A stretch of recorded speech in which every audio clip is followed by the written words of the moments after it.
Bismillah. Terima kasih Habib Rizik Syihab yang telah memfatwakan bahwa yang mengaku dzurriyyat Rasulullah Shallallahu Alaihi Wasallam harus dites DNA agar terbukti keasliannya. Bisa menjadi bukti bahwa setiap keturunan Nabi yang hidup pada hari ini pasti ada, yaitu unsur kesamaan DNA dengan DNA Nabi. Membuktikannya lewat rambut yang ditinggalkan oleh Nabi, saudara. Alhamdulillah. Jadi kalau Habib palsu ketahuan tuh kalau diperiksa. DNA Nabi kemana, DNA-nya kemana ya ikhwan? Bila yang mengaku-ngaku dzurriyyat Nabi tapi pas dites DNA Nabi kemana, klan dia kemana, maka akan terjawab siapa yang asli dan siapa yang palsu. Oh no, ya salam.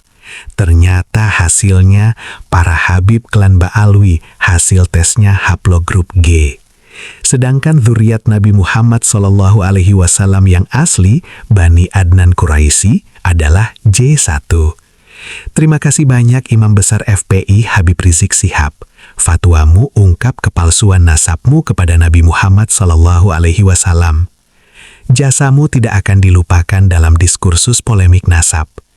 Ucapanmu akan selalu dikenang oleh umat Islam bangsa Indonesia khususnya dan umat Islam dunia umumnya. Sudah jelas nasab klan Ba'alwi bukan dzurriyyat Nabi Muhammad Shallallahu Alaihi Wasallam. Ilmu genetika bukanlah penemuan barat. Ilmu ini lahir sejak ribuan tahun perjalanan ilmu pengetahuan yang fondasinya turut dibangun oleh para ilmuwan muslim. Mari kita buka lembaran sejarahnya. 1.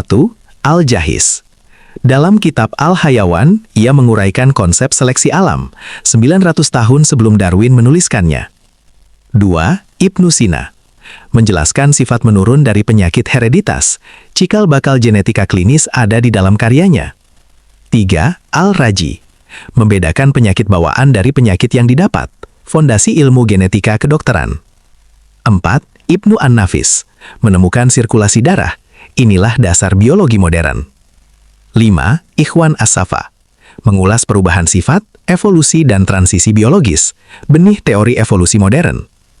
Bahkan bukan hanya dari masa lalu, hingga era modern pun kontribusi ilmuwan muslim tetap bersinar. Seorang ilmuwan Turki, Prof. Aji Sankar, memenangkan hadiah Nobel Kimia tahun 2015 berkat penemuannya tentang mekanisme perbaikan DNA, salah satu riset paling penting dalam biologi molekuler. Ia bukan ilmuwan barat, ia seorang muslim, dan ia peraih Nobel karena mempelajari DNA. Artinya jelas, DNA bukan penemuan barat. DNA adalah puncak dari bangunan ilmu yang sebagian temboknya disusun oleh peradaban Islam itu sendiri.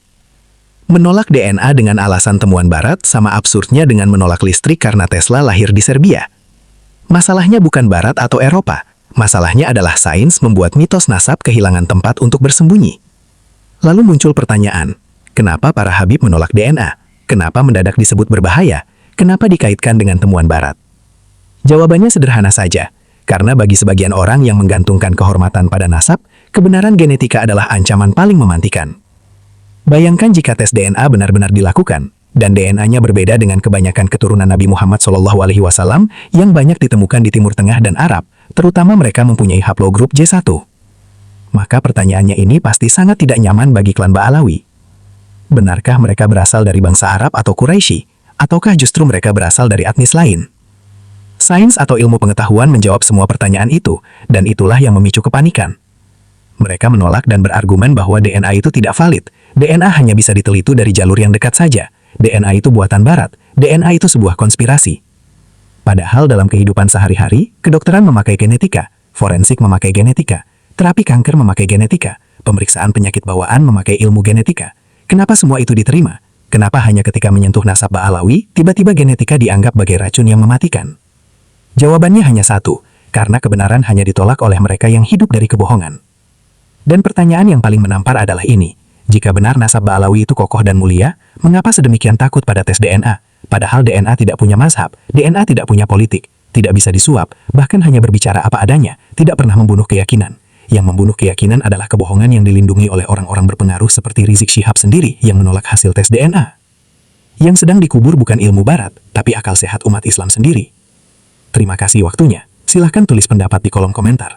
Jangan lupa like dan subscribe. Sampai jumpa. Alhamdulillah.